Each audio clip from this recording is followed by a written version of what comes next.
പറയാനും കണക്ക് ചോദിക്കാനുമുണ്ട്. എനിക്കും നിനക്കും. അതെല്ലാം കഴിഞ്ഞിട്ടേ ഞാൻ തിരിച്ചു പോകുന്നുള്ളൂ. ചെറിയച്ഛനെ കൊന്നത് ഈ ആളുകൾ തന്നെയാണ്. ഈ ആളുകൾ തന്നെയാ എന്റെ അച്ഛനെ നാട് കടത്തിയത്. ഇപ്പോഴും പിടിക്കപ്പെടാതെ അവർ ചെറിയമ്മയും മകളെയും വേട്ടയാടിക്കൊണ്ടിരിക്കുകയാണ്.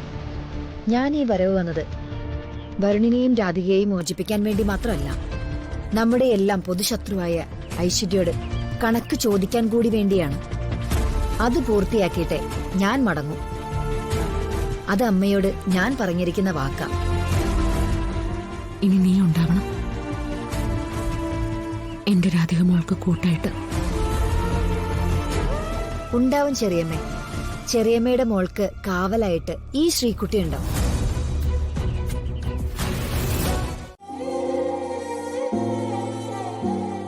ഓ അത് ശരി. അപ്പൊ പുറത്തിറക്കിയത് കണിമംഗലത്തെ കാശല്ല, നീ നിന്റെ മനസാക്ഷി വിറ്റതാ അല്ലടാ? അമ്മ ഇന്ന് മിണ്ടാതിരിക്കുന്നുണ്ടോ? ആ ഇപ്പൊ നിങ്ങളെല്ലാം ഒറ്റക്കെട്ടായി. എന്റെ പ്രിയങ്ക മോൾക്ക് ആരുമില്ലതായി. പക്ഷെ ഒന്നോർത്തോ, ജന്മം കൊടുത്ത അച്ഛനും അമ്മയും എതിര് നിന്നാ പോലും പ്രിയങ്ക മോളെ കൊന്ന കുറ്റത്തിന് ഇവരെ ഞാൻ ശിക്ഷിപ്പിച്ചിരിക്കും.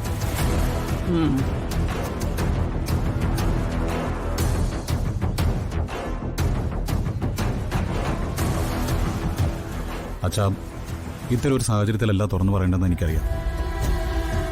പ്രിയങ്ക എന്റെ ജീവിതത്തിലേക്ക് വന്നത് വലിയൊരു തെറ്റിദ്ധാരണ മൂല. അതിപ്പോ അച്ഛനെ വ്യക്തമായിട്ട് അറിയാം.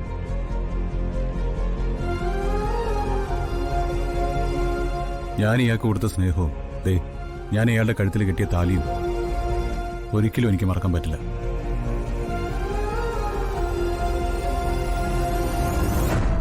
അതുകൊണ്ട് മാത്രമാണ് പ്രിയങ്കയെ ഞാൻ സ്നേഹിക്കാതിരുന്നത്.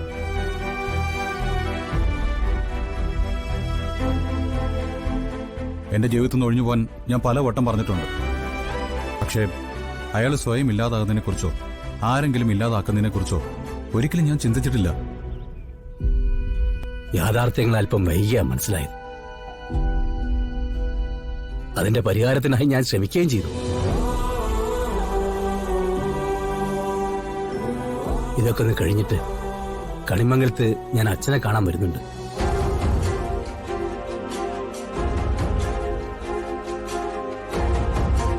നിങ്ങളെ ഒരുമിച്ച് ചേർക്കുകയും ചെയ്യും.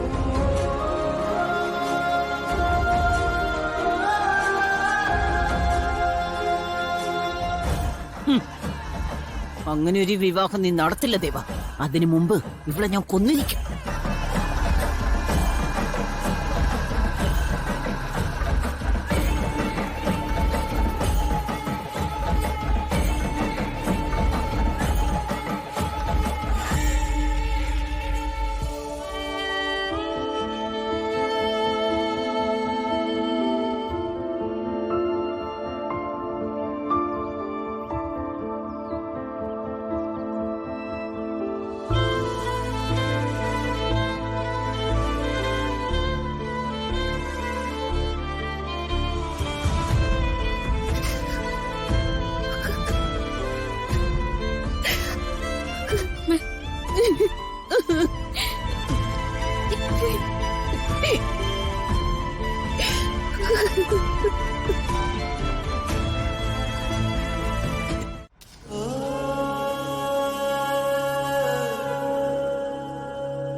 അഖിൽ സർ,